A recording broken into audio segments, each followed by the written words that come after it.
Allez, bonjour à tous, j'espère que vous allez bien. Aujourd'hui, on va faire une analyse technique sur le BTC. On verra qu'on a des premiers signaux de faiblesse du côté des acheteurs. Je vous donnerai globalement mon avis sur le marché à l'heure actuelle et qu'est-ce que j'attends du marché dans les prochains jours, prochaines semaines, on va dire pour cette fin d'année 2023. Avant de rentrer dans les détails de cette vidéo, je tiens à vous rappeler que pendant tout le mois de novembre, donc il vous reste 2 semaines, vous pouvez profiter de moins 50% sur mes programmes, le programme Crypto Investor et le programme Devenir Trader, le programme Crypto Investor qui vous permettra d'avoir toutes les compétences pour réussir un bull market et limiter la casse en bear market. Ça va te permettre de savoir dans quoi investir en fonction de les fondamentaux d'un projet, l'analyse technique, la token mix. Donc on a 10 modules très complets qui vont tout simplement de te permettre de faire les meilleurs choix, que ça soit dans un bear market comme un bull market. D'accord, c'est vraiment un programme très complet avec 2 modules que j'ai ajoutés, le module numéro 9 et le module numéro 10 qui vont être utiles sur les marchés financiers, sur les marchés crypto.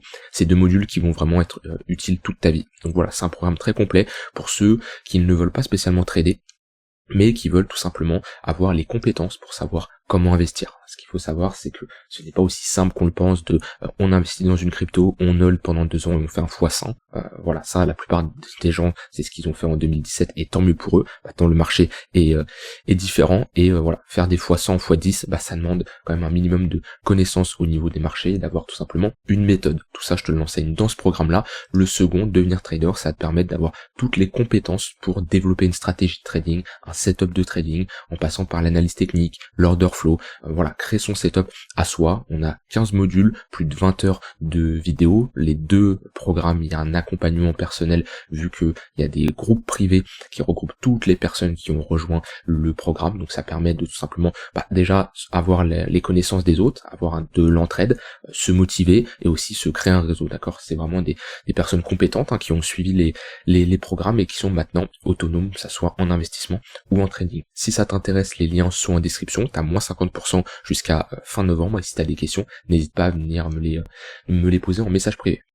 Alors sur le BTC, donc on va repartir surtout sur du long terme, on va zoomer jusqu'à aller sur du court terme. Alors sur du long terme, on est toujours sur un niveau clé, le niveau des 36 000 $ et c'est pour ça que ça bloque, d'accord. On avait commencé à bloquer ici, on a refait une autre impulsion, mais ça bloque et c'est tout à fait normal. C'est un niveau clé que je parle depuis qu'on a posé le bottom ici. Alors pour moi en weekly, on est toujours bull, il n'y a pas de signaux de retournement et selon moi le bottom est fait. Ça j'en parle depuis des mois, ok.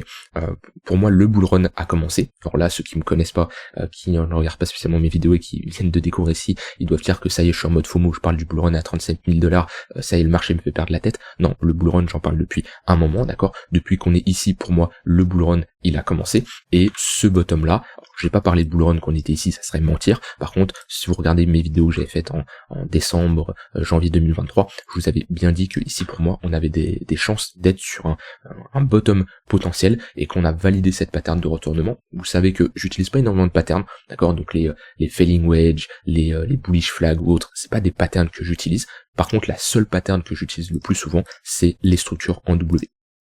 Et quand moi, sur le BTC, on me montre, une structure en W en weekly, j'ai de fortes convictions qu'on soit sur un bottom de marché. Il en montre pas souvent, d'accord. Si je prends tout l'historique du BTC, il y en a pas tous les 4 matins, d'accord, dans toute son histoire.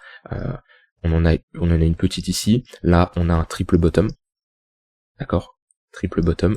Là, on a une pattern en W de continuation. Ok, très bien. Là, 2019, on a une structure en W également. Hop, là, on en a une aussi, plus difficile à voir. Hop, voilà, on a notre W. Tous les W sauf celui-ci, ont amené à poser un bottom de marché ou une continuation de notre tendance. Tous les W sauf lui. C'est une pattern pour moi qui m'indique comme quoi on a des chances, on a des fortes probabilités, on n'est jamais sûr à 100%, mais on a des fortes probabilités d'avoir posé un bottom.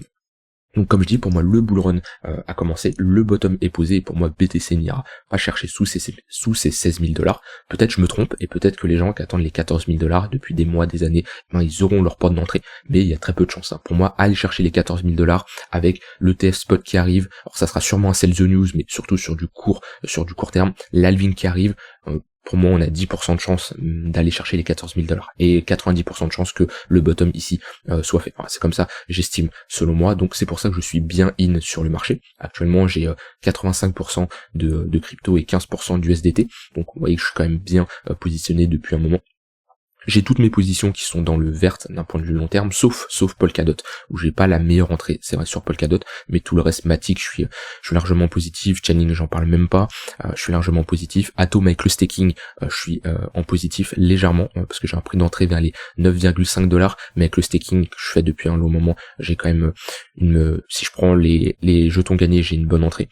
Voilà, Ether pareil, BTC pareil. Donc j'ai pas besoin de FOMO le marché, je suis pas non plus en mode ça y est, il faut que je rentre absolument vu que je suis bien exposé. Maintenant, avec l'ETF spot qui arrive, avec l'Alvin qui arrive, je m'attends à un sell-off, je m'attends à une baisse quand même pour les marchés dans les prochaines semaines, prochains mois. C'est difficile de timer, d'accord, mais j'ai du mal à croire qu'on va partir comme ça dans une tendance haussière, et ça ne m'étonnerait pas d'avoir juste une bougie baissière en weekly, un peu comme le crash Covid qu'on a fait. Alors pas spécialement un moins 50%, d'accord, mais avoir un sell-off de moins 20, moins 25% qui peuvent nous refaire venir chercher les 30 000 $, 27 000 $.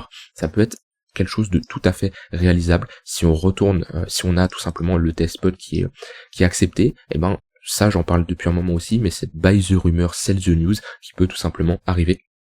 On aurait tout simplement la rumeur que on a un ETF spot qui arrive, c'est même pas est-ce que il va être accepté, c'est plutôt quand il va être accepté, d'accord. On sait qu'il y a de très fortes probabilités qu'il soit accepté, maintenant c'est plutôt quand. Et c'est pour ça, pour moi, le marché a déjà pricé tout ça.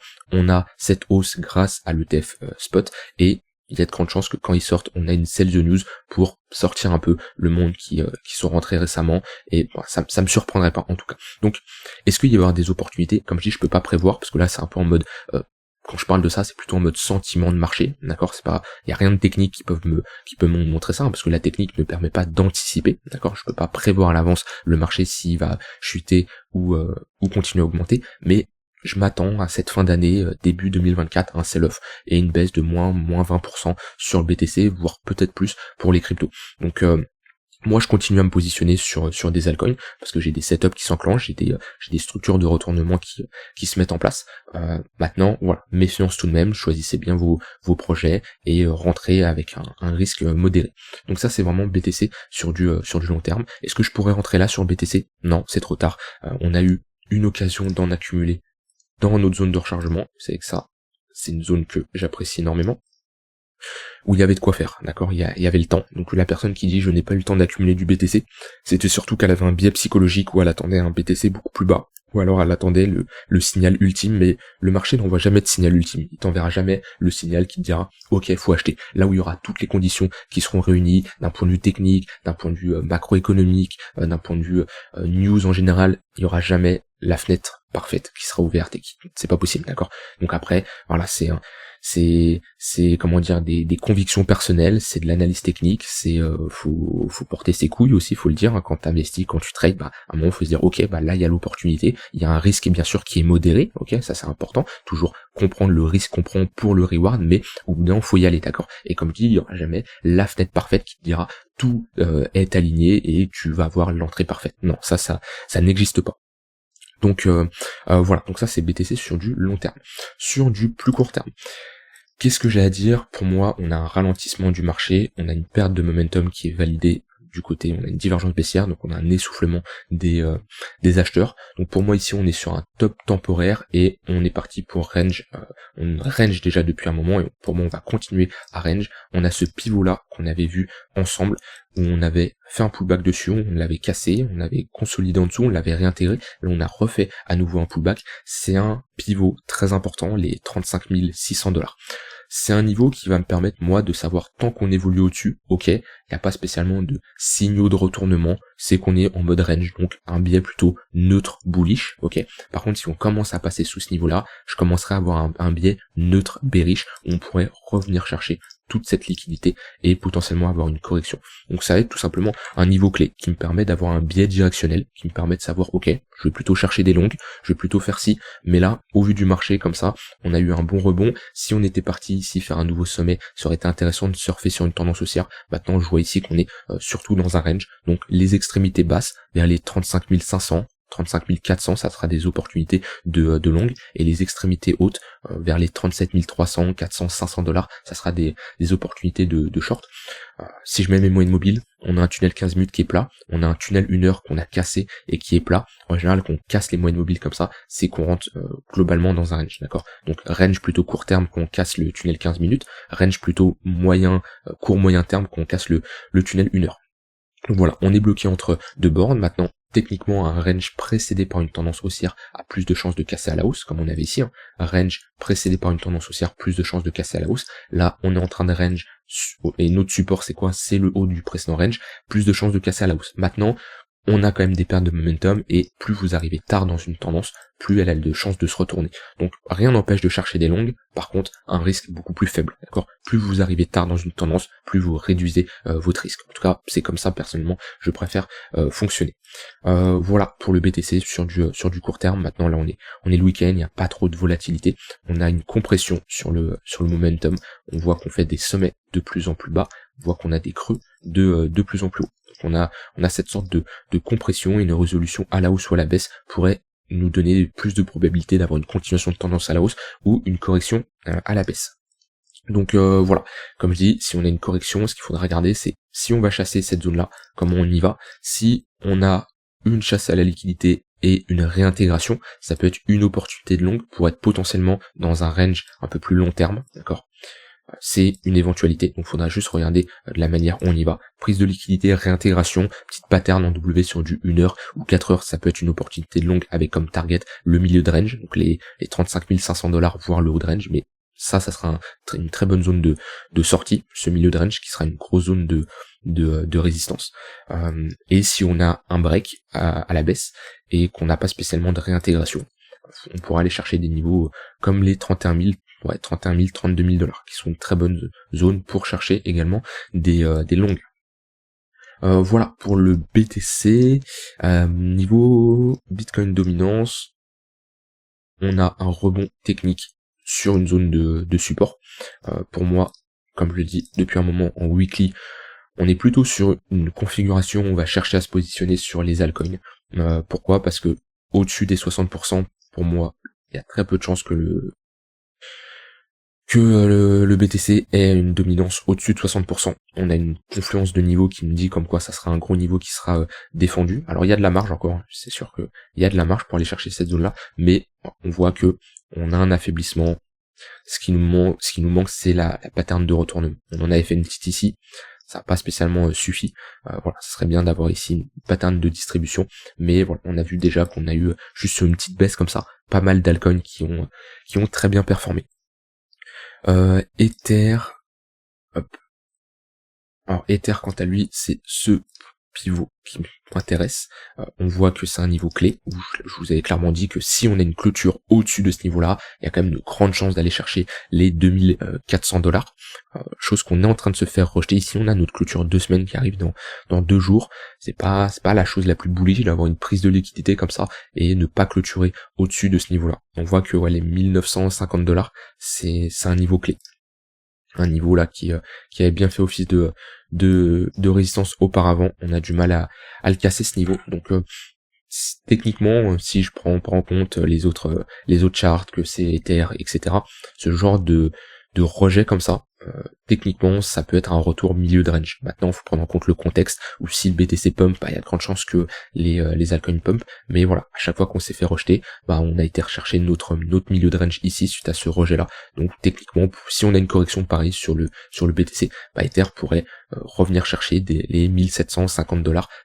C'est pas un niveau qui me surprendra en tout cas. On a pas mal de liquidités à venir chercher, c'est une bonne confluence sur un point clé également. Donc voilà, si, comme je l'ai dit, si le BTC connaît une chute, un Ether autour des 1750 $, serait une très bonne zone d'entrée selon moi pour chercher des longues sur du swing. Maintenant, à surveiller cette clôture 2 semaines. Je vais juste regarder ETH BTC, on est toujours sur un niveau clé, on a un premier rejet, donc pour le moment on va consolider dans cette zone là, hein. C'est pas cette tendance baissière qu'on a mis en place qu'on va retourner d'un coup et repartir to the moon. Non, il faut que le marché rentre dans une phase de latéralisation, un marché horizontal, et structure une pattern d'accumulation. Donc déjà, si on commence à proposer ici une petite structure, en W, comme on pourrait faire ici, on a notre creux ici, notre sommet ici, notre creux ici, si déjà on vient casser ce niveau-là, qu'est-ce qu'on a? On a une pattern de retournement. Qu'est-ce qu'on a fait ici? Un creux, je prends le sommet le plus haut, je prends le creux le plus bas, je prends le niveau, on a une pattern de retournement, d'accord? Et c'est ce qu'on veut pour se positionner sur des niveaux de bottom, tout simplement. Et si le marché corrige, revient dans nos zones de rechargement, ce qu'on veut, c'est avoir des structures de continuation et pas des patterns de retournement. Donc des patterns de retournement de top, ça serait ici un top de marché, comme par exemple on a eu ici. On prend le sommet, on prend le creux le plus bas, le sommet, hop, et là on a l'inverse d'un W, qui est tout simplement une structure de top de marché. On a un M, et là depuis on fait des M dans des M. Les sommets sont bien de plus en plus bas. Voilà, on voit qu'on fait des M dans des M. C'est pas ce qu'on veut voir quand on cherche à être bullish, quand on cherche à chercher des longs. Maintenant on est sur une très bonne zone de support pour switch. Donc ça nous permet d'avoir un biais entre ETH BTC qui est prêt à surperformer, voilà, rien d'autre à ajouter. Comme je dis, on est dans une zone un peu délicate, puisqu'on est quand même sur un gros niveau de résistance, malgré qu'on soit dans une tendance haussière. Donc gérez bien votre risque. Pour moi, d'un point de vue spot, c'est trop tard pour BTC. Alors il y a toujours les gens qui vont faire du DCA, ça c'est vous comment vous le sentez. Moi je préfère faire du DCA optimisé dans des zones pertinentes, qui étaient notre zone de rechargement longue, entre les 0,118 et 0,786. Donc voilà, gérez bien votre risque, comme je dis, moi dans les prochaines semaines, prochains mois, je m'attends quand même à un sell-off sur BTC. Peut-être si on a un ETF spot qui est approuvé, ça pourrait faire office de sell the news, ça me surprendrait pas en tout cas. Donc prévoyez du cash au cas où. Maintenant, comme moi je suis déjà bien exposé au marché, j'ai toujours 5% à mettre au cas où j'ai une fenêtre qui s'ouvre, et sinon pas de souci, je ne rentrerai pas, et si on connaît toujours une hausse, tant mieux, le portefeuille sera content tout simplement. Voilà, je vous souhaite une très bonne fin de journée. Je tiens à vous rappeler, si vous voulez aller plus loin et développer des compétences d'investissement ou de trading, n'hésitez pas, 2 programmes qui seront très intéressants pour développer vos compétences et augmenter vos probabilités de réussite sur les marchés. Je vous souhaite une très bonne fin de journée, les 2 liens sont en description, et on se retrouve demain pour une prochaine vidéo. Bye bye.